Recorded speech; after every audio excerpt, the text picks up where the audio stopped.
Hi, welcome to Jimmy's First Gen Mini Rescue. I'm Jimmy. Today, the video is not going to be about minis. It's going to be about our 2014 Subaru Forester. I'm going to be changing the front wheel bearings on that vehicle. Some of you have seen I did the rear wheel bearings and rear axle shafts a while back, and so now I'm just going to do the front wheel bearings. The axle shafts are relatively new. I think they have 35,000, 40,000 miles on them. I'm not sure, but the axle shafts are fine, so I won't be replacing those. Just the wheel bearings. However, there's two caveats. But before I get started, let me read today's fortune. Okay. Let's see. What's today's fortune? It's a short one. Okay. Oh, it's very short. It says, good fortune is always on your side. So, there you go. Wishing you all good fortune. All right. So that takes care of that. Now, the caveat in the wheel bearing repair is that I'm not going to start it today. It's going to be a couple of days before I do it. Because I got to go spend some time up in West Virginia with my daughter, son-in-law, and the grandkids. It's going to be a little bit fancy for me because they have a garage, and I can change my wheel bearings inside the garage. There's a concrete floor, the whole works. So it's a little bit different from what I'm used to doing. However, right now, I'm gathering my tools. My son-in-law, he has tools. However, he's mostly woodworking. He does wood carvings and a lot of building of furniture and things like that, small desks and end tables, things like that. So I don't know how much mechanical tools he has. So I'm bringing my own, I'm gathering my own mechanical tools to bring with me. And I'm going to take my actual floor jack just because it's quicker, easier, and yeah. So I'm going to go spend the rest of the day, rest of the morning here, gathering up tools and getting everything ready.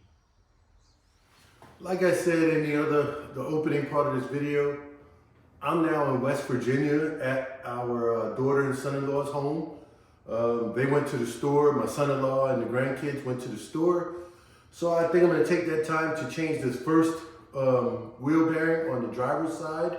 It's the driver's side front of a 2004 2014 Subaru Forester. She's got 258,300 and some odd miles. Let me check that. Okay. She's got 258,344 miles on her. These front wheel bearings have been replaced once. I had a shop do them. I didn't do them. But I'm getting ready to do the two front wheel bearings. I ordered them. Subaru parts.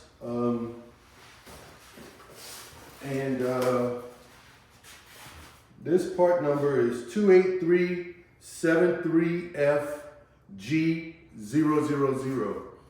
And I got two of these. And they come as a hub assembly. I'll show it to you. I haven't even opened them yet. However, I got them directly from Subaru. And there we go. So I brought most of my tools with me. I believe I brought everything I need to do this entire job. I got a jack stand, I got my floor jack, I brought a couple of torque wrenches, and I'm gonna go ahead and get started. First thing I like to do while the car is on the ground is loosen up all 5 lug nuts. This is a good tip if you have a flat tire. Don't jack the car up first and then try to loosen the lug nuts. Your wheels will probably just spin. So while it's on the ground, loosen up all your lug nuts. Here on the Subaru, it's a 19 millimeter.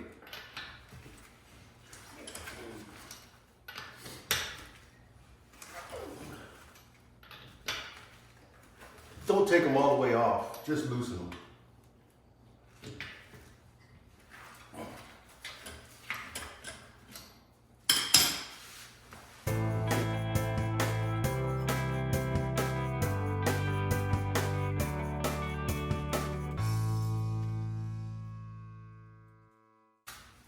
Okay, it doesn't have to be super high because I'm just working right here.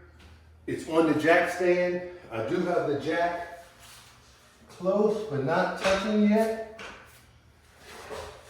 So should the jack stand give, I have a secondary, plus I'll stick the wheel once it's off the car. I'll stick it underneath.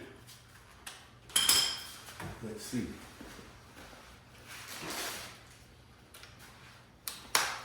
Just working with an impact gun, just a small one.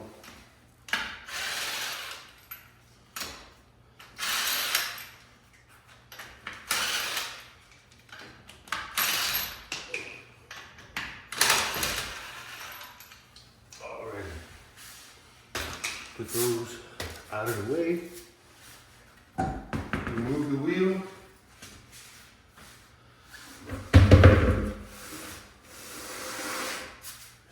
Right there, it's out of the way, out of my way.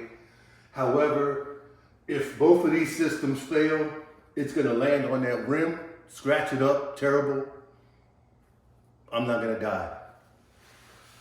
Okay, as you can see, this is a relatively new brake caliper. It was replaced about 20,000 miles ago. So I know this is all in good shape, the caliper here. So all I'm gonna do is remove the entire caliper out of the way, but I have to loosen this nut, the axle nut. It's a 32 millimeter.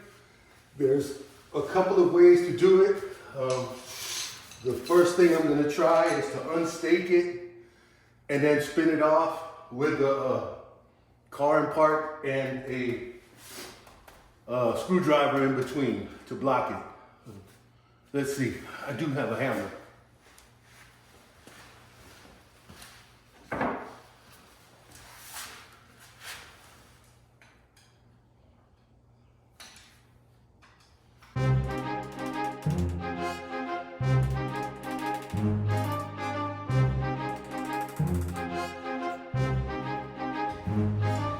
Okay, we'll stick that in the fin, and we'll get a large breaker bar and a 32 millimeter, and we'll see about breaking this off.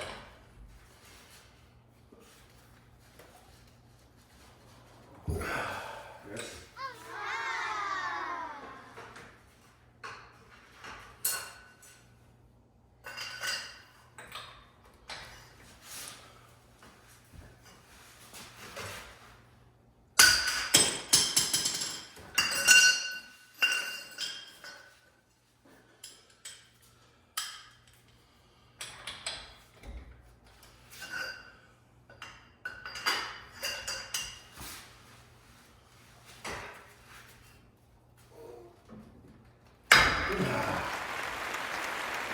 Okay, broken loose. I didn't have enough leverage with my long breaker bar, so I took my jack handle. I used the back end, not the connecting end, so I didn't damage the connecting end. Stuck the screwdriver in between the fins of the rotor to keep it from spinning. And it's loose. You can also have somebody step on the brakes while you're trying to loosen it.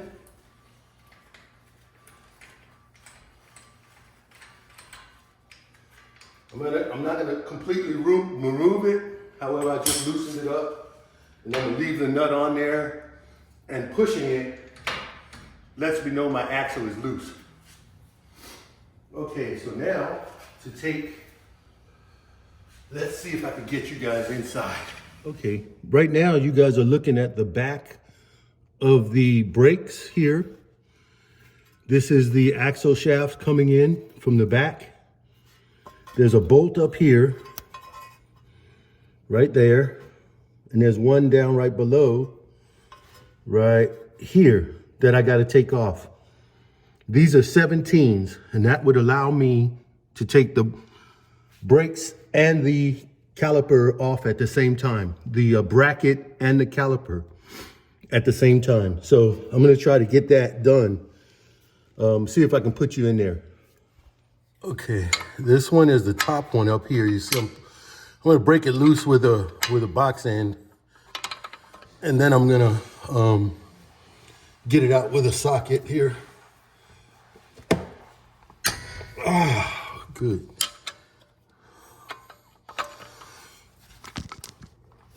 Oh, sorry, I just hit you guys. Oh, there we go. Do a couple of half turns, quarter turns, just to get it loose. And I'll get this bottom one.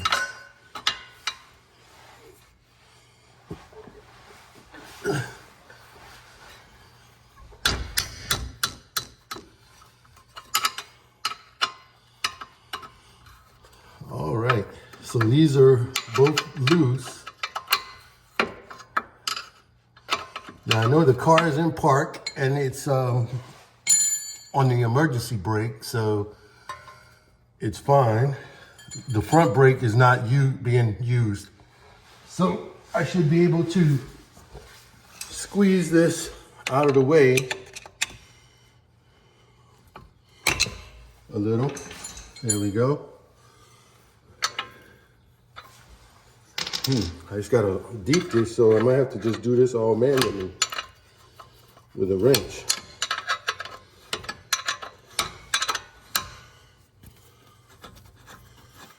Okay, it's hand loose. And I also have a bungee cord, or where I can hang this caliper out of the way once it's loose. That's one. Let's see where the bottom.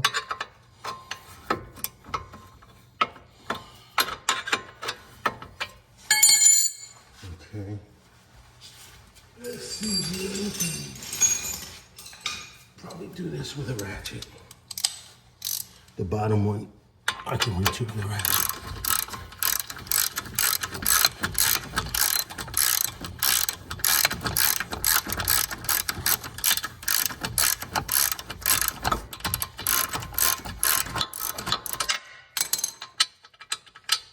Okay.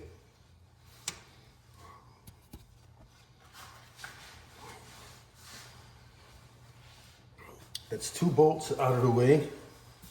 However, I already misplaced the one.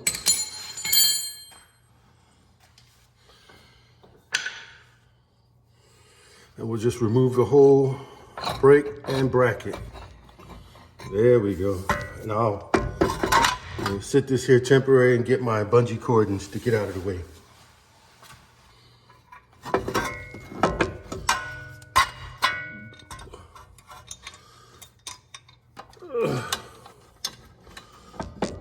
Okay, it's hanging out of the way. It looks like it's tight, but it's not.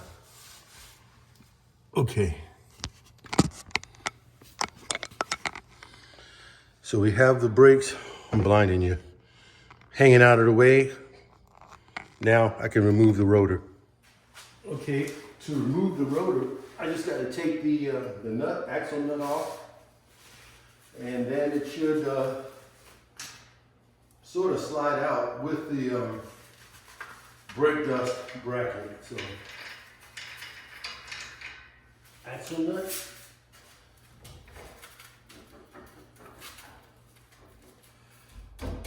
Let's see what we might have to tap it with the hammer.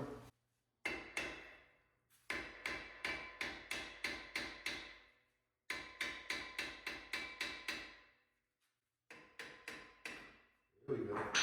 There we go. So here we're not that rusty in Central Virginia. There's a little bit of surface rust here. I have a little wire brush. I can get that, knock that off before it goes back. Now, Some of you have seen this before. There's 4 bolts that hold it on, 2 up top, 2 in the bottom, and they're located backwards. So I have to get in from the back, and I'm going to try to get you back there and show you. Okay, here are the 4 bolts. There's one right here. It's next to this rubber boot, one at the bottom. And there's 2 on the other side. Let's see if I can get you there. Oh, you can't really see them, I guess. But they're in the same location. It's just I can't get the camera. It's right up here, one of them up here, and the other one down at the bottom in the same location. I believe they're 14 millimeters. I'm going to verify that, but I'm going to start getting them out. The hardest part of getting these 4 bolts for the wheel bearing is to have you guys in a spot where you can actually see what I'm doing. However, there's just 4 bolts on all, like going around where the drive shaft is. You'll see the 4 bolts. It's just not so much space to put a camera back here, and not enough light for you guys to really see anyway. But I'm gonna take the 4 bolts off and get back with you.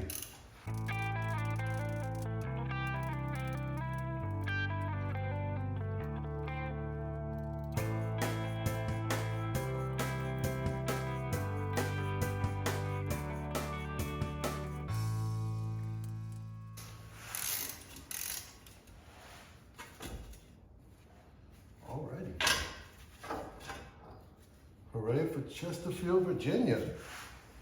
The bearing just slid off. A lot of people up north, like New Jersey, New York, Connecticut, Massachusetts, where they use Chicago, where they, that's Midwest, I know, upper Midwest. Anyway, they use a lot of road salts when it snows, and even to some extent here in West Virginia. However, where we live in Central Virginia, this year we had a trace of snow one time. It wasn't even enough to really register, so there was no surface road prep or anything like that because it was going from rain to snow, so they don't pre-treat. So we did well here. So I don't have the rust issues that a lot of people have. If you do, you just have to take your big hammer and kind of beat on it to get it loose. However, we're good. The one screw is still in, which is, I'll get it, I'll pull it out.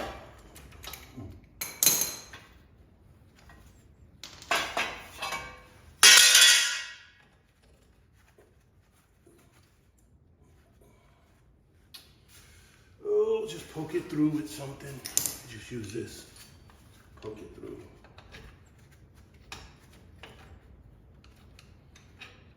And here's the 4th. So there's just 4, 1, 2, 3, 4 that holds it on. And you can see it's symmetrical as far as it's the 2 up the top are closer together than the 2 at the bottom, so you can't put it on backwards. And I hear a little bit of noise, not much. But I did the backs, so I'm doing the fronts. I'm gonna bring you in and show you something.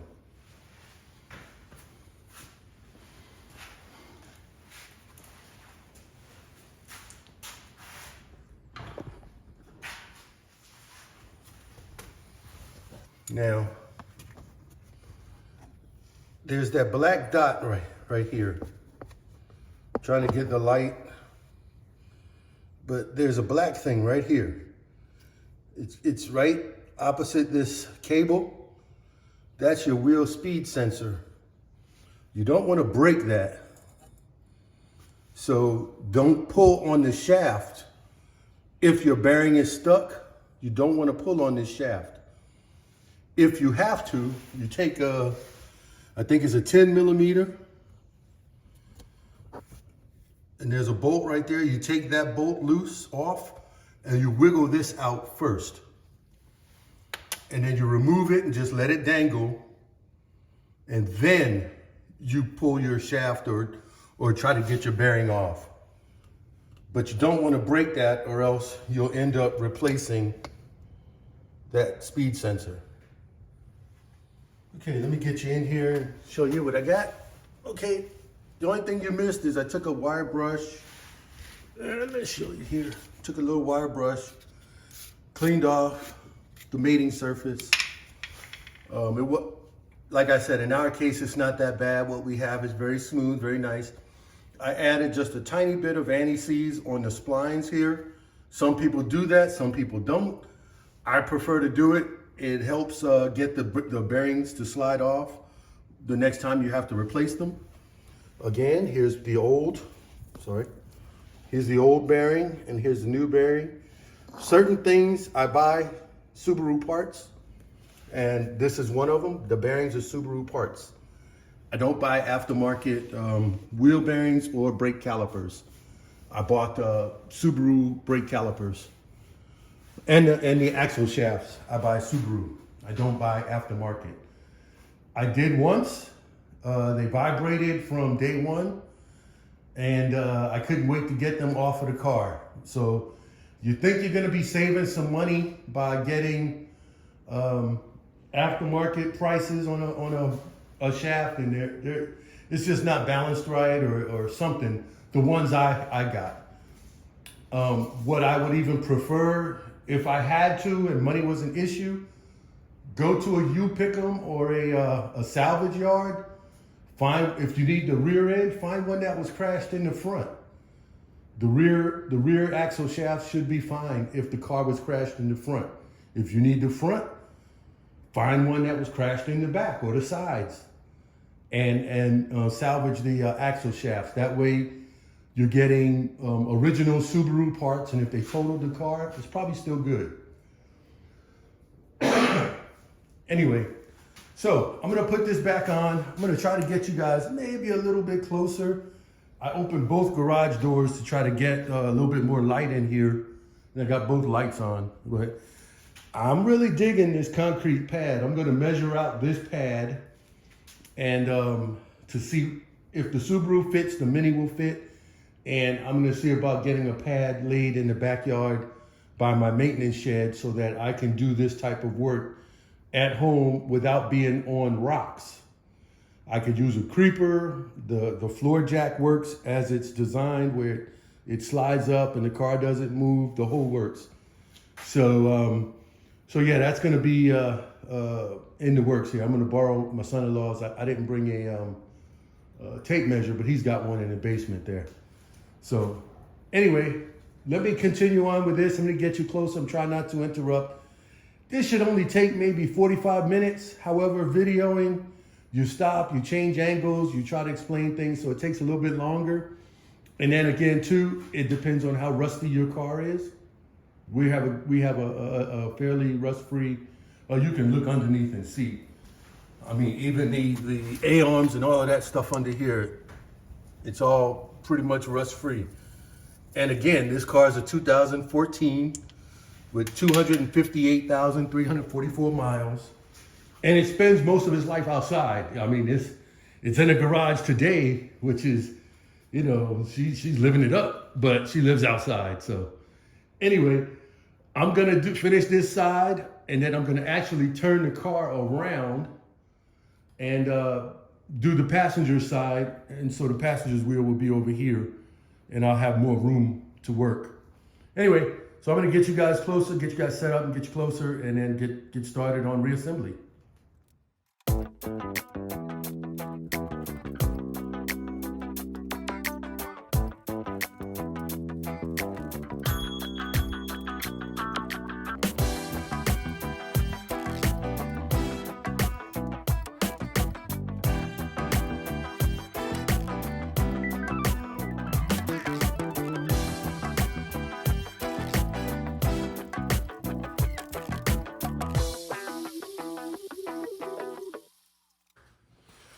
All right, I got all 4 of the bearing bolts in, and I'm going to torque them to torque spec. You can look it up for yourself.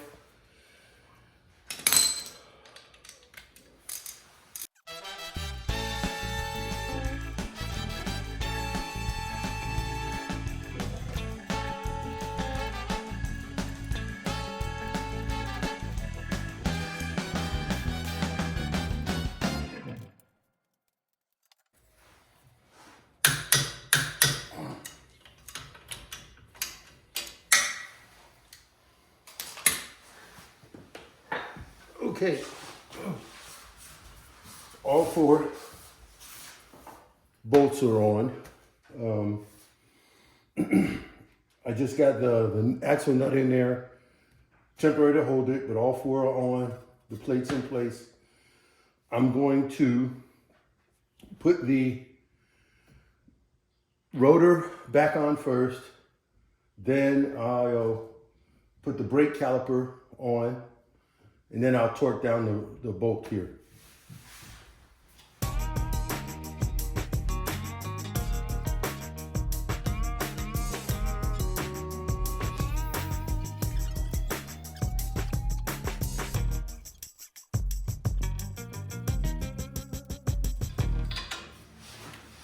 What I want to do is get these things out of here. So get something. Wait, something else. Get what? Okay, the voice you heard is my son-in-law. And as I told you, I guess before, my daughter and them, they have also a 2014 Subaru Forester. Theirs is charcoal gray. And my son-in-law recently purchased a Crosstrek to go along with their Forester. His car, somebody ran into it in the parking lot and they totaled his other car, so he purchased his Crosstrek. Anyway, I got the caliper bracket on and it's torqued down. Now I have to do the axle nut. And what I do when nobody's here or when I'm just by myself, stick the screwdriver in there in between the fins. Then when I turn this, it'll hold it. And that'll keep it so that when I tighten it, it'll go up the pressure against this and I can hit the torque. Torque spec is 160 pounds. And you got to do that before you put it on the ground. That kind of presets the bearing. Anyway, let me get that done. Okay, I had to get my larger torque wrench out and we'll. Ooh.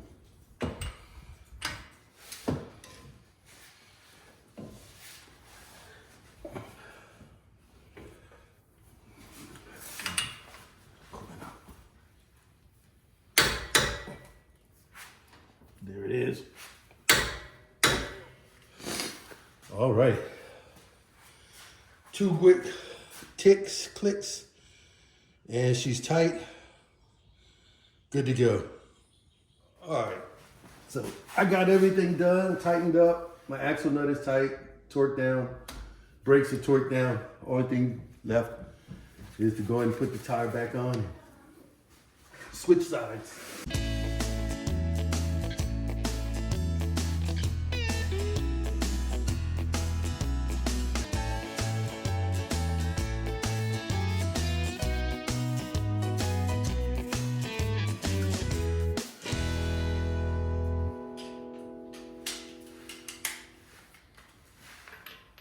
And then you just torque them down. I'll go ahead and torque them down. But again, one of my rules, one of my things, if you got a flat tire and you're on the side of the road, how many people are gonna have this torque wrench? Probably nobody. How many people are gonna know the torque specs for these wheels? Not too many people at all. So I use the supplied lug nut wrench and I tighten it down as tight as I can get them when I'm on the side of the road with a flat tire. However, here, I'm gonna loosen this up and torque it down to torque specs here.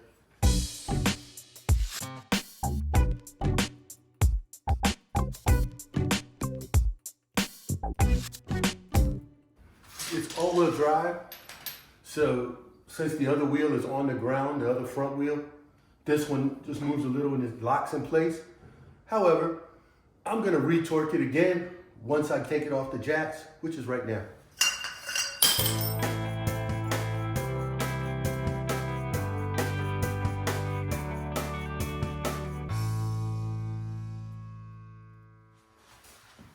Okay, as you can see, I did the driver's side first. It's completed.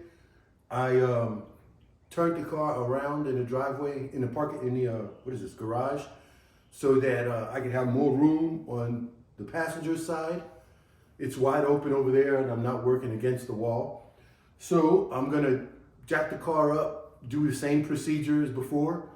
I'm gonna let you guys stand there and watch. I'm just gonna do this and hopefully, show you how I do it. And it shouldn't be that quick. I won't explain things. I'm just gonna be knocking this out. So yeah, like I said, your 5 lug nuts, that's you got those. You have your 32 mil axle nut. And then you have your 2 brake caliper brackets. Some people take the brake caliper off, which is a 14 millimeter. But I just take the whole assembly, caliper and bracket, off at the same time. Saves a step. And then you got the 4 bolts for the bearing itself. And then that's it. You take all of that off, you put the new one on and replace it in reverse order. So that's what I'm about to show you.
See if you can hear this one.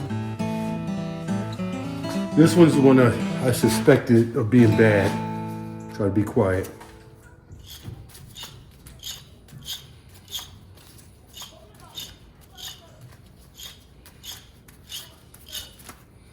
Terrible.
Okay. That took about 45 minutes or so. A couple of times I got interrupted by the grandkids running around, but I didn't catch them on video. Anyway, the only thing left to do, wash my hands before I dirty up the inside of her car.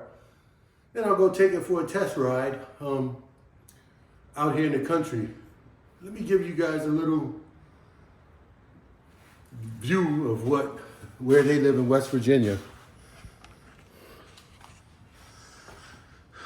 It's a small neighborhood. There's about 14 houses here. They've got like 3 acres here. That white house just sold about a year ago. And then, I'm not gonna get too personal, I guess, I hope. Anyway, that's her back deck. And they got all down there, the trees, all the way through to the tree line in the back. And around the front here, it goes almost to the house in the background but that house is across the street, that house right there. But anyway, that's where I'm at. I'm gonna go do a test drive. Like I said, I'm gonna clean up my tools, do a test drive. And yeah, it was the passenger side wheel bearing that was very, very bad. Made a lot of noise when I spun it. I hope you guys were able to hear that. And yeah, so I'm gonna wrap it up. Thank you guys for joining. Thank you guys for hanging out. Let me put you up here and then get in the shot here. I want to thank everybody for hanging out. I know this wasn't a mini video. However, it was a maintenance video. And the Subaru people, you know, you guys know the maintenance you have to do as well. So, but for those of you who have minis, have fun driving your minis. And Subarus too, because you got some of them STI guys and then even the Crosstrek Overlander guys. And I've watched a few of those YouTubers. And it's kind of cool. And if my wife ever gets the Ascent, which I'm kind of trying to talk her into, but if she does, then maybe I'll turn this thing into some sort of Overlander. Who knows? But anyway, thanks for watching, and for all the subscribers and people who give me thumbs up, and my eyes are watering because it's cold out here. But anyway, give me thumbs up and comments and everything. Thank you guys very much. I very seldom ask for subscribers and likes and thumbs up and all that stuff because, you know, it's just not who I am. If you like it and you want to do it, I really do appreciate it. However, that's your discretion. You guys been watching YouTube long enough to know how that stuff works. I'm not doing this for money purposes or monetary gains or anything. I enjoy doing the maintenance, and I hope when I do something, I'm showing somebody that you don't have to have the biggest shop in the world. You don't have to have, you know, pneumatic power tools and things like that. You can do them with simple hand tools and a little bit of know-how, a little bit of research, and then patience is sometimes, you know, sometimes you just got to rest when you're doing it manually. But anyway, I'm rambling as I always do. But this was enjoyable on the concrete. I talked to my son-in-law. He's camera shy. He didn't want to be on camera. But I'm going to measure out this concrete pad, and like I said, I think this is a way to go for me. I should have done this years ago. I don't know why. I'm lazy. I should have done it years ago, where the pad is, where the storage shed is moved to now, and so it'll flow a little bit better for me. Anyway, that's it for now. I'll keep you updated on that. Should that happen sometime this summer, and we'll get back to regularly scheduled mini maintenance. I do have the mini clutch and the parts car engine transmission removal coming up, which I haven't started yet because I'm here this week. But we'll get to that when I get back home. Anyway, thanks for watching. I'm gonna stop rambling. Have fun.